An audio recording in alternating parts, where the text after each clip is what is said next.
They call it black gold. A microbacterium vacay is a microorganism that lives in leaf mold and soil, and it creates an odor that connects to a neurotransmitter in our brains that actually releases serotonin. And we all know what serotonin is.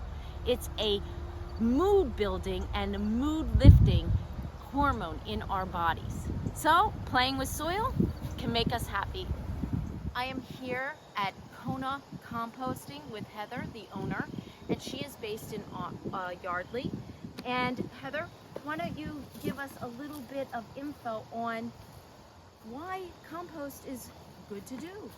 Sure. So composting is wonderful, and anybody can compost. It's easy to do and it's super beneficial for our planet. So compost is the breakdown of natural material such as food scraps or your garden clippings and turning that into soil that you can then use again in your garden. So food and garden scraps always have a second life. Compost is your nitrogen mixed with carbon, and as Melissa had mentioned, the microorganisms do the behind the scenes work, and they break down all of the components in your material into a usable material. So right here we have some examples. This is a bucket that you drop off at homes, right? And people can use this service as putting their scraps in this bucket, and then you take it away and make compost, right? Correct. We provide 5-gallon buckets. You put your food waste in there, and we're basically your organic trash service. We make composting easy and accessible to Bucks County residents. So it's easy. You cook, you put your food scraps in there, you put it out by your curb. We come and empty that out in the springtime. We return black gold to the homes. And composting is inclusive. So you can put your strawberry tops, you can put onions, your eggshells, coffee, tea bags, even your avocado pits can go in there. Tea bags also? You have to be careful. They have to not be the plastic tea. Loose leaf tea is the best because that has no waste. Right. Do you have to worry about how much food scraps to leaf litter to different stuff?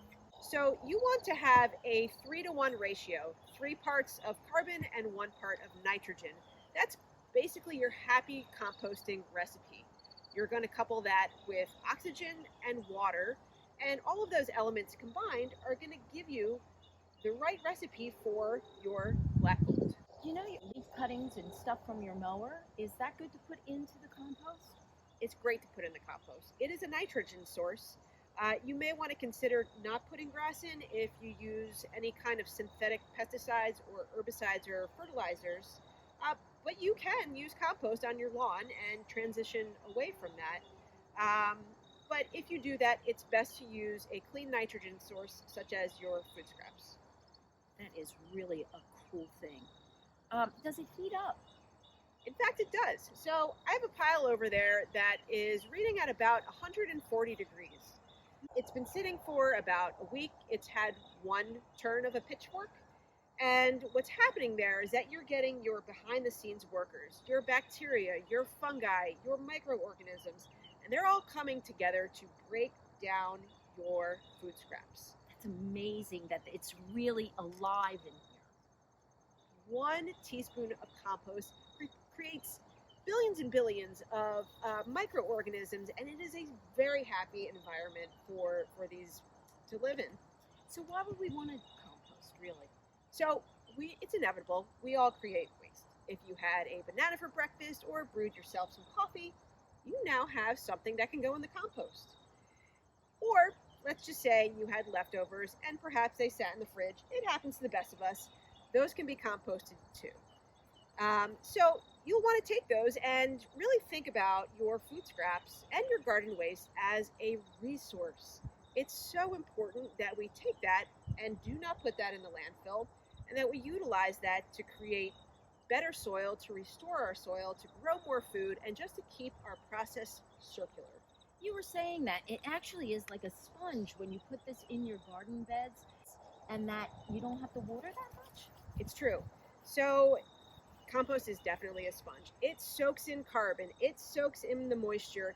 And, if we all think about the drought that we had this summer, if you had a very heavy compost-rich garden, maybe you didn't have to water so much. Maybe your plants were a little bit happier and they grew a little bit better. So not only is the compost soaking in the moisture, but you're building your soil over time. But if you want any more information on Kona composting, please check our website. This is Melissa Palmer from Buck's Beautiful Bits. See you soon.